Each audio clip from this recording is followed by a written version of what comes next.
Hello दोस्तों, मैं नितिन मिश्रा आप लोगों को अपने इंग्लिश यूट्यूब चैनल पर आपका स्वागत करता हूं।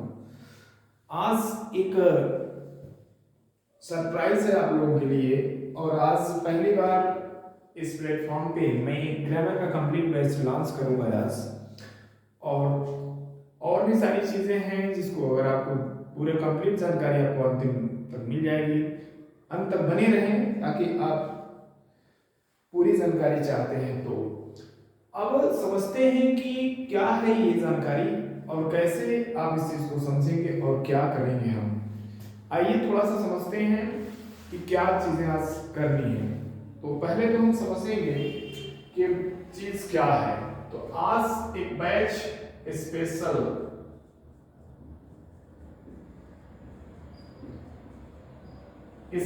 बैच में लॉन्च करने वाला हूं। स्पेशल बैच कहें तो एक ऐसा बैच है, इंडिविजुअल इंग्लिश का बैच है।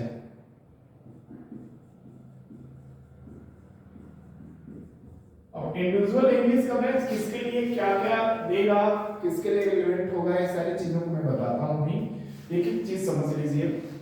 या अब इंडिविजुअल बैच है, इंडिविजुअल बैच किसका है? इंग्लिश का है। और एक किसके लिए है इसको भी मैं समझा देता हूं। अब थोड़ा सा एक एक करके समझते हैं और क्या बाद अंत तक अगर बने रहेंगे तो चीजें और ज्यादा बेहतर समझ में आ पाएंगे आपको। ध्यान रखें कि ये बैच ऑल वनडे एग्जाम के लिए है।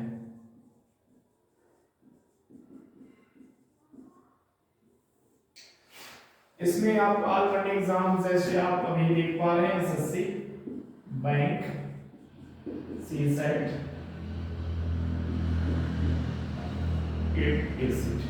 जो भी अदर एग्जाम है, स्टेट्स एग्जाम है, सारे एग्जाम मैं ध्यान रखते हुए सारी चीजों कंप्लीट कराऊंगा। और अगली चीज ध्यान रखें इसमें और क्या होनी है। तो अगर आप व्याकरण का बैच कवर करेंगे इसमें, तो इसमें आप कह सकते हैं 9 से 12 तक के बच्चों के लिए भी काफी चीजें आपको मिल जाएंगी।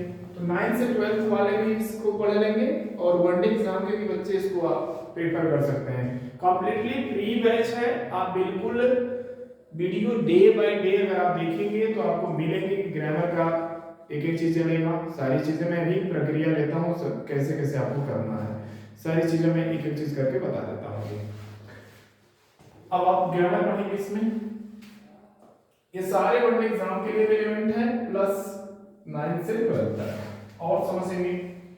अब इसकी जो कहानी है इंडिविजुअल बैच की, ये इंग्लिश में जनरली इंग्लिश में क्या क्या पढ़ना होता है उसको थोड़ा समझ लें।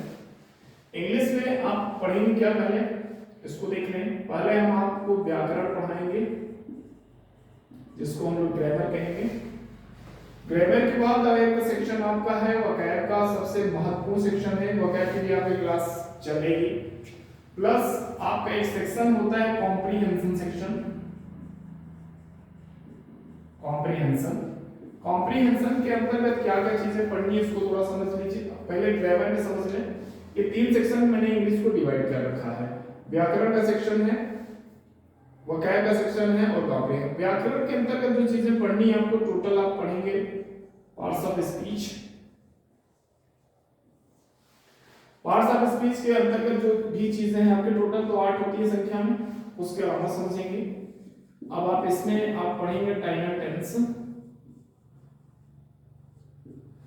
आप पढ़ेंगे वॉइस, पढ़ेंगे नरेशन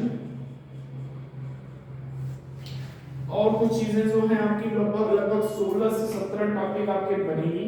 छोटी छोटी जो जगह आर्टिकल हो गया ये भी पढ़ा देंगे आपको। वोकैब में आप 50 क्वेश्चन में लेकर उसको मैं सॉल्व कराता चलूंगा, उसका पूरा डिटेल भी करता चलूंगा। कॉम्प्रिहेंशन सेक्शन में क्या पढ़ना होता है इसको देख लीजिए। कॉम्प्रिहेंशन सेक्शन में आप पढ़ेंगे newspaper,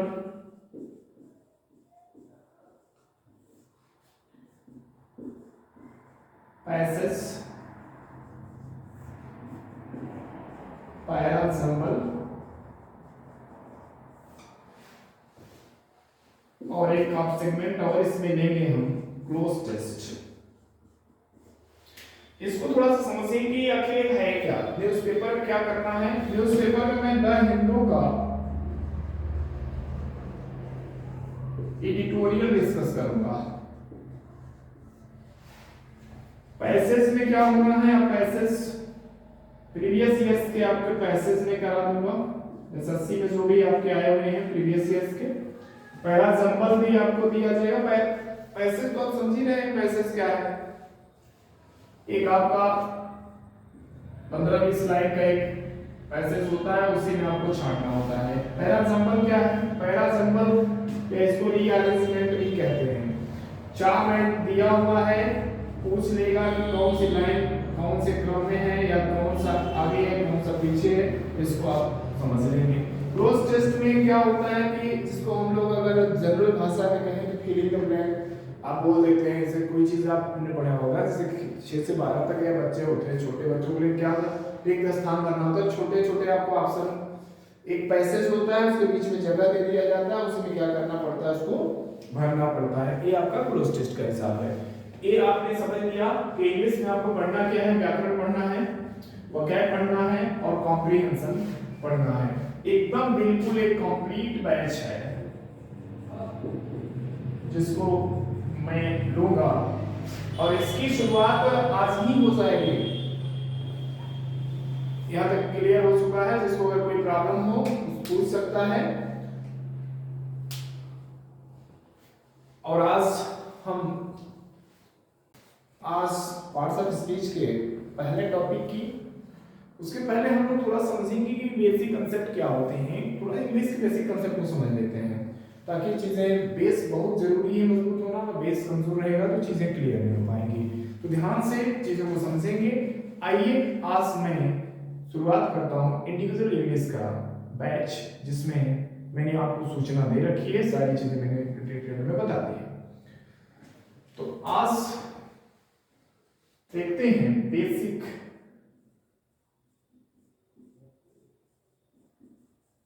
concept of English language.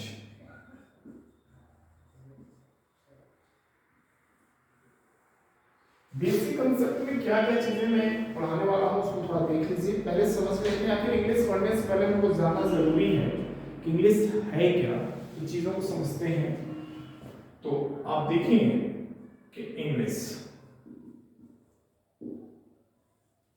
तो इंग्लिश अगर कही जाए तो इंग्लिश आपकी एक क्या है, लैंग्वेज है। इंग्लिश क्या है, एक लैंग्वेज है। अगर आपसे मैं पूछूं कि लैंग्वेज क्या है, तो लैंग्वेज क्या है, एक मीडियम ऑफ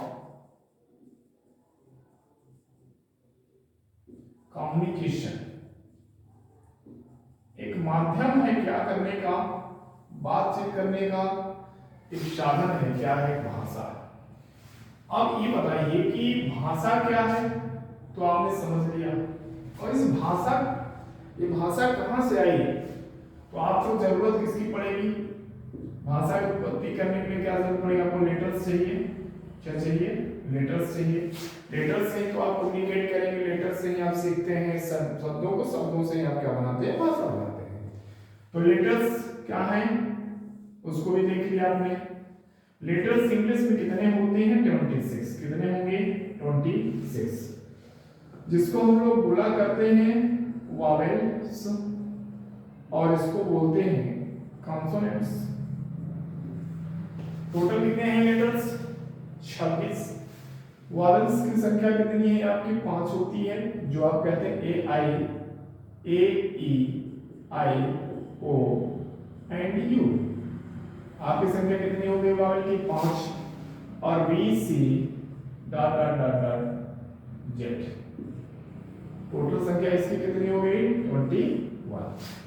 तो आपने समझा इंग्लिश क्या है, इंग्लिश भाषा है। भाषा एक साधन है कम्युनिकेट करने का। बनती कहां से है, लेटर्स से बनती है। तो लेटर्स कितने होते हैं, 26, और इनको 2 भागों में बांटा गया, वॉवेल और कॉन्सोनेंट 5, और इनके सब हो जाएंगे 26। अब यहां से समझते हैं चीजों को आगे। आपने लेटर समझे, लेटर की परिभाषा कहां से है, तो smallest unit of language called letters। अब यहां से एक चीज और समझिए, इन 26 को एक और भाषा में जाना जाता है जिसको हम लोग बोलते हैं अल्फाबेट। इसको बोला जाता है अल्फाबेट, जिसको हम लोग हिंदी में आप बोलते हैं वर्णमाला।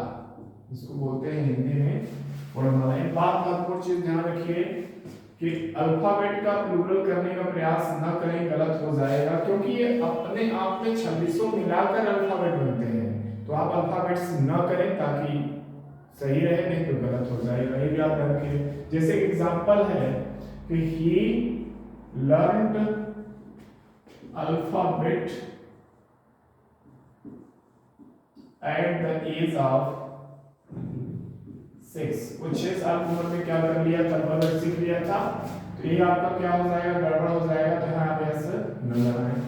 आगे देखेंगे, उसके बाद समझते हैं, आपने समझ लिया कि लेटर्स की परिभाषा क्या होती है, स्मॉलेस्ट इकाई है।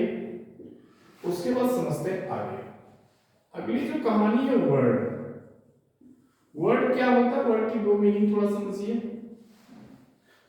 वर्ड मतलब होता है वादा भी होता है, और वर्ड मतलब होता है शब्द। वर्ड मीन्स वादा और शब्द।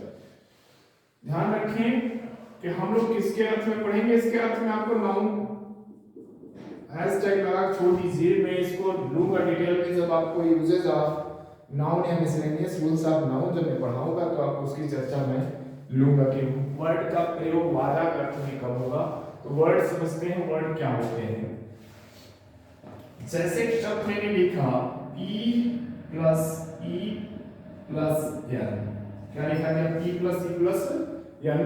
P क्या है आपका, एक लेटर है, लेटर 1। E क्या है, लेटर 2 है। ये क्या है आपका, लेटर 3 है। तो अगर आप इसको समझेंगे कि P क्या है, लेटर है, E क्या है, तो इसके बराबर करने में क्या मिलेगा आपको, पेन मिलेगा। इसका क्या है, कोई एक ये वर्ड है, बिल्कुल वर्ड है। वर्ड होने के लिए सबसे बड़ी चीज क्या चाहिए, इसका मीनिंग भी होना चाहिए। मीनिंग है तो वर्ड है। अगर मान लीजिए मैंने लिख दिया x plus Y plus Z बराबर x वाई जेड, तो ये आपका वर्ड नहीं है। क्यों नहीं है, क्योंकि शब्दों का समूह तो है, लेटर्स का समूह है, कहे तो अक्षर का समूह है, लेकिन इसका कोई मीनिंग नहीं है। तो मीनिंग होना आवश्यक है, ये बात ध्यान रखिए। एक बात और समझिए, कुछ एक एक्सेप्शन दो चलते हैं इसमें। इसकी परिभाषा क्या बनेगी, पहले इसको देख लीजिए। वर्ड की परिभाषा क्या बनेगी, a group of letters that give us complete meaning called word। तो आप एग्जाम्पल में इसको लिखेंगे। एक बात आप ध्यान रखिए, इसमें ए और आई के बारे में थोड़ा सा डिटेल में लेता हूं।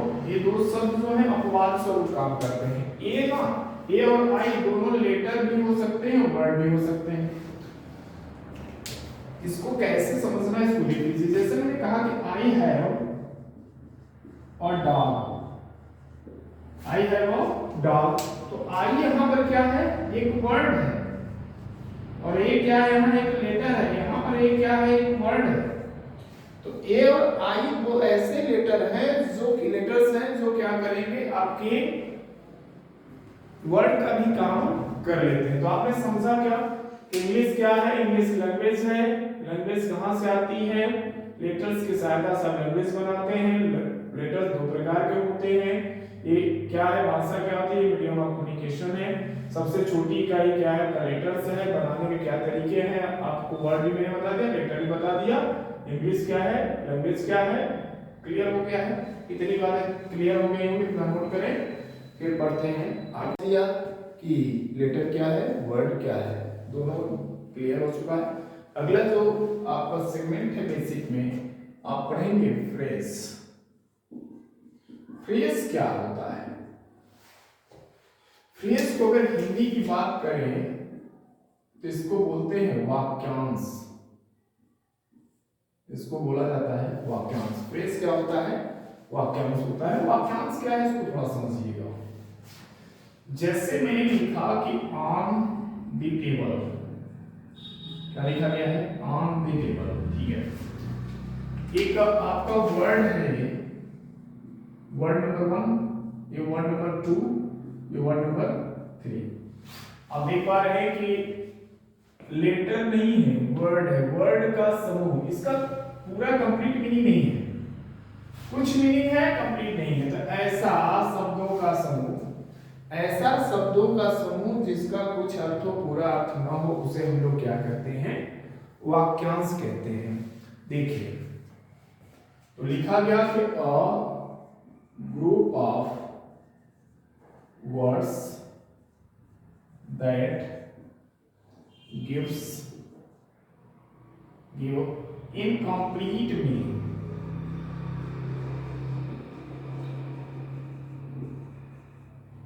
called phrase।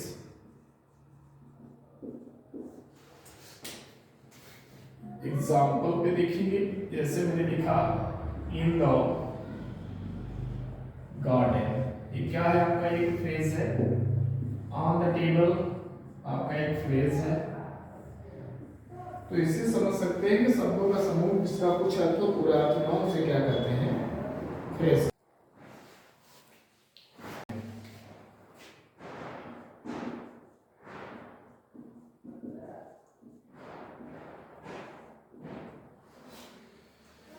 सेंटेंस कहें तो इसका मतलब होता है वाक्य। और अभी इसके बारे में और चीजें मैं डिटेल करूंगा आगे चलकर। सेंटेंस कहें तो वाक्य होता है। सेंटेंस की परिभाषा क्या होती है? A group of words that provides complete meaning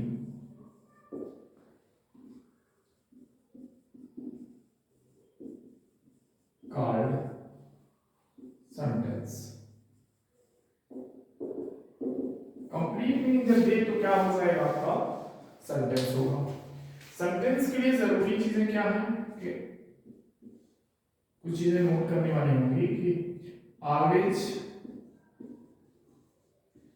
starts with uppercase। Uppercase का मतलब होता है कैपिटल लेटर। दूसरी चीज इसमें क्या है?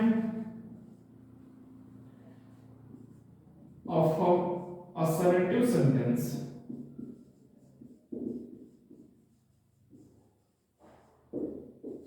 ends with full stop। तीसरी चीज, फुल स्टॉप को आप पीरियड भी बोला करते हैं।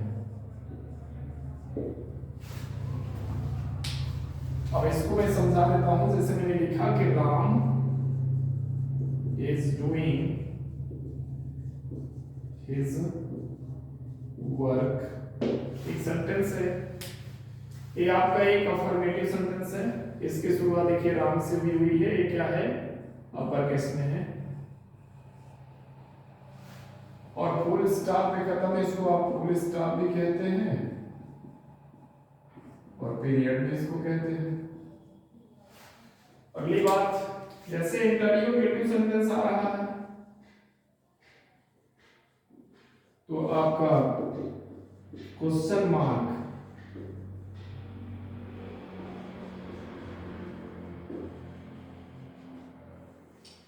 अब देखिए आगे, अगर आपका एक बात होती है ऑब्जेक्टिव सेंटेंस या एक्सक्लामेटरी। एक्सक्लामेटरी सेंटेंस तो सामान्यतः खत्म ही होंगे क्यों एक्सक्लामेशन मार्क से। ऑब्जेक्टिव सेंटेंस में एक्सक्लामेशन मार्क भी आ सकता है और फुल स्टॉप भी आ सकता है। इस बात को आपको ध्यान रखना पड़ेगा कि शब्दों का समूह जिसका कुछ अर्थ नहीं बल्कि पूरा अर्थ होना चाहिए, तो क्या होगा, सेंटेंस होगा। इसके लिए क्या क्या क्राइटेरिया है, सेंटेंस जो होगा ऑलवेज स्टार्ट विद क्या, अपर केस में, assertive sentence ends with full stop at period, interrogative sentence question mark से, इसमें दोनों चीजें चल जाती हैं। और आपका एक सेंटेंस जो है इंपरेटिव सेंटेंस, इसमें भी आप फुल स्टॉप लगाएंगे।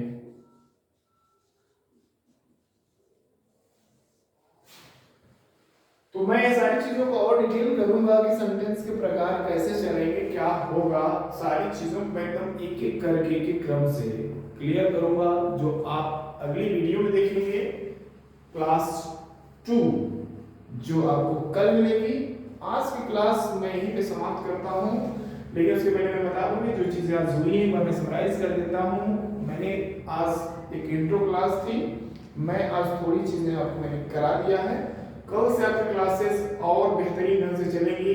कल आप सेंटेंस के प्रकार पढ़ेंगे और चीजों को मैं आगे लेकर चलूंगा।